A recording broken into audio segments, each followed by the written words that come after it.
Alright guys, this week we're going to start working on the boat. There's some things that we have to do first, like we have to fix the propeller, we have to move the trolling motor up a few inches, put the lights and the chains on the trailer. But before we do any of that stuff, I want to take literally everything off the boat, spray it down, use a shop vac, get all the leaves and grass and dirt out of it, wipe down everything so that this boat is clean for the very first time since we've had it, and we can start with a blank slate. So let me get the boat out of the garage and start cleaning it.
All right, one thing that's really interesting is the front deck's actually screwed down with like 4 bolts right here.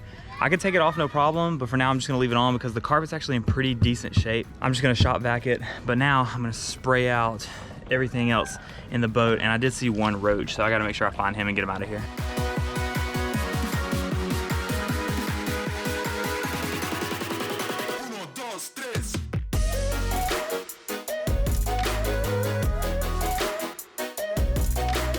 Okay, to be honest, like scrubbing it with a sponge and soap is not the play because it is just disgusting. It's not gonna make a difference. So what I'm gonna do instead is just get some cleaning disinfecting wipes and like wipe down all the top surfaces. One thing that I wanted to do was take the actual deck out and it's actually screwed in up here in the front. So right now I don't think it's worth it to really take it out because you can see under it and all the way up to it, there's actually a little platform built into the boat. So our friend Charlie actually recommended recessing the foot pedal, which is something that I thought was a great idea, but I don't think we'll be able to get it like flush because of the way the boat is actually built. But what we might do is a little cutout in the deck so that it'll at least stay stationary while we're fishing. And we're probably gonna have to loosen up a little bit because I wanna make sure that the trolling motor wires that are gonna go to the battery are actually running underneath the deck, not just across it, because we're gonna relocate the battery to the back and we're gonna make sure these lights work. One thing that's really cool that I just figured out is that the lights actually work. I got both the front ones and the back one plugged up. We are gonna like do a better job than just electrical tape them, and we're gonna send them to a switch panel that should be delivered tomorrow. So that's one of the first things that we're gonna do for fun is add that switch box to be able to control the lights, the trolling motor, and hopefully future accessories on the boat. All right, here she is all cleaned out.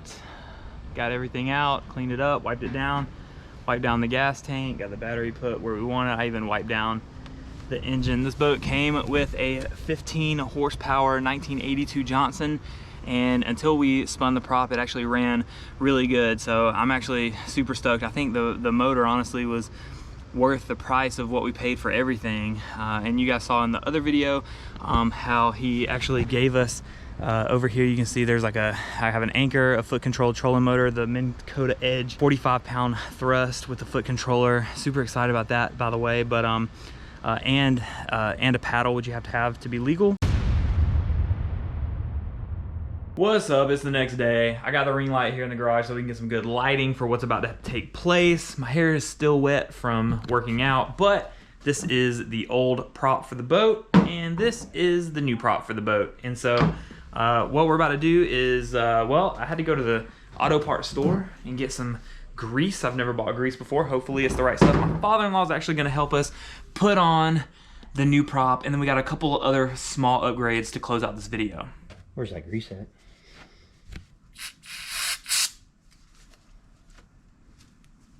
Okay, so the actual boat place took the old prop off. So my father-in-law, Gary, just cleaned this piece right here. I don't know what anything's called, but we're gonna just let the camera roll. We're gonna grease it and put the new prop on, and I guess explain things as we go. Oh, I didn't know it'd be red.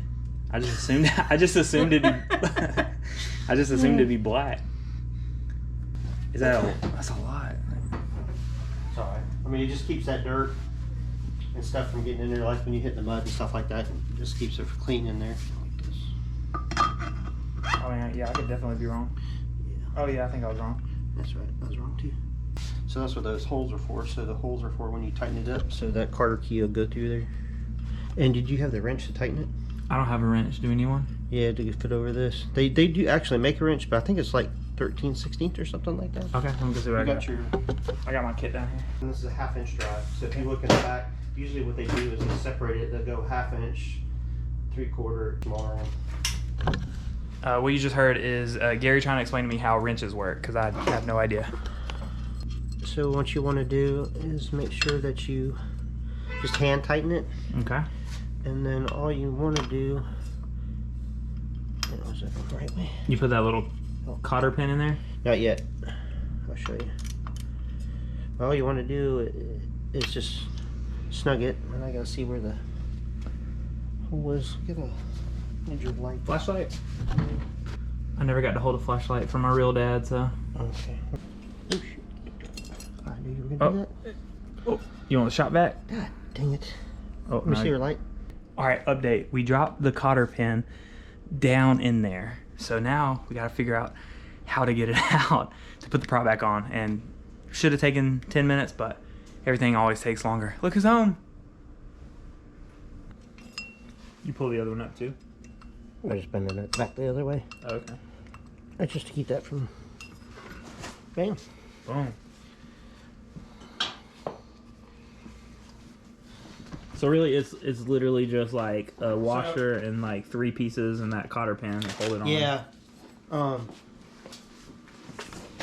like I said, which I think I put that washer on there because when you unscrew it, that other one, it allows water to get it. You know, a lot of water to get in there, and you probably don't want a lot of water to get in there. And plus, I said when it tightened, it didn't it didn't tighten all the way, because what you should do is when it comes to a stop, it should be like about 1/8 of a turn. Just you want to snug it. It doesn't need to be like extremely tight because it's opposite thread, so it shouldn't come loose. There you go. That's how you change the prop. All right, on the Kayak, I loved using the Yak Attack GoPro mounts. I had a short one, and then I've got this really long one. And I didn't sell those when I sold the Kayak because I knew that this existed, that I could buy just the rail from Yak Attack. So I only bought one short one for now just to make sure it was what I wanted.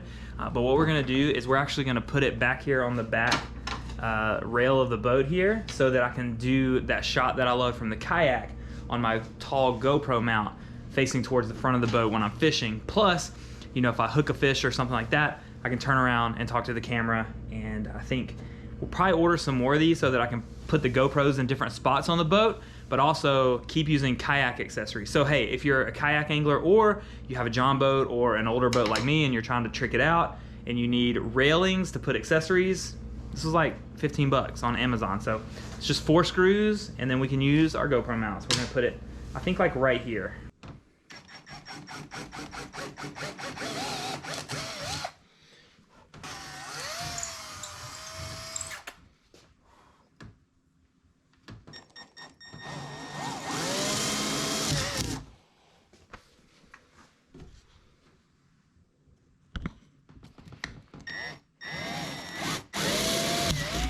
All right, now what we're doing here is doing the thing on the bottom so the thing on the top screws down in tighter, so. I don't really know if it's working or not. No, I think you twisted it. You did it wrong. I did it backwards? Or I think you hit the thing. What? On the top of the... On the here. Okay, so I wasn't doing anything right there. Okay. Make sure the net's still on there. It's still on there. It's still in there. All right, we finally got the Yak Rail installed. It's just these 4 or 5 bolts, but it works just like it does on a Kayak. It's got the quick release system right here, so I can switch between the short or the tall GoPro mounts on the fly. So I hope that this is gonna get a really good shot up the boat as I'm fishing from the deck. So you guys are gonna get the full point of view for those awesome hook set shots. All right, last thing we're gonna do tonight, and the boat will be ready for the water again, minus the trailer stuff, which is fine. There's a boat ramp right down the road from the house, is the trolling motor was rubbing the front when we deployed it. So we're gonna move it up like 2 or 3 inches so that it'll clear, and my ring light is washing me out so bad. So it was on this one, so. Yeah. It was. Well, I mean, it was in these holes, right? Yeah. So I don't have to use so. the holes again. No, There's there's more holes.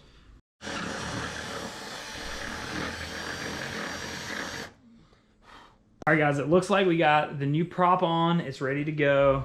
We got the Kayak Rail installed along with the GoPro mounts. The tall one is a little wobbly, but we'll still use it from time to time. But the short one's gonna get some really good angles of us fishing from the front deck. And we got the trolling motor up here moved up a few inches so that it's gonna deploy without actually scraping the front of the boat. Hey, I don't know if you guys know this or can see this, but did you guys know that the handle of your trolling motor actually just sits down on that bracket? The only thing left that we have to do really soon is we've got to put new lights on the trailer, and we have to put safety chains on the trailer. Those things are like must-dos within like the next week, but pretty soon I already have a switch box so that we can wire up our lights, and I'm gonna get a couple spotlights for the front, and hopefully one day a depth finder all to some switches, and we'll be able to read how our battery's doing, stuff like that. And I got this sleeving to hopefully run the wires and make everything look better, because we also have to run the wires from the trolling motor all the way to the back to the battery, so I don't have to put the battery up there, make everything look nice and neat. And hey, I gotta say a huge thank you to my father-in-law Gary, because he literally did everything tonight. All I did was tighten some screws on this thing. So thank you so much, Gary, for helping me out. And he knows all about wiring, all about electricity and stuff, so he's gonna help us install the rest of the stuff when the time comes as well. And he's also gonna help us put our pegboard on this wall over here so that we can have a tackle wall. Like, guys, I'm not very handy of a person. I could not have done this or continue to do some of these things without spending a lot of money. So big thank you to Gary. Make sure you guys give Gary shout outs down in the comments below. And you guys will definitely see him soon on some videos. We're gonna go fishing together. And hey guys, if you're enjoying the boat videos and hopefully soon my first fish on this boat, guys, hit subscribe, come on this journey with me. You guys know the end goal is to be fishing at tournaments out of my own bass boat, but this is the next step. Thank you guys so much for watching, and I'll see you guys very soon on the next one.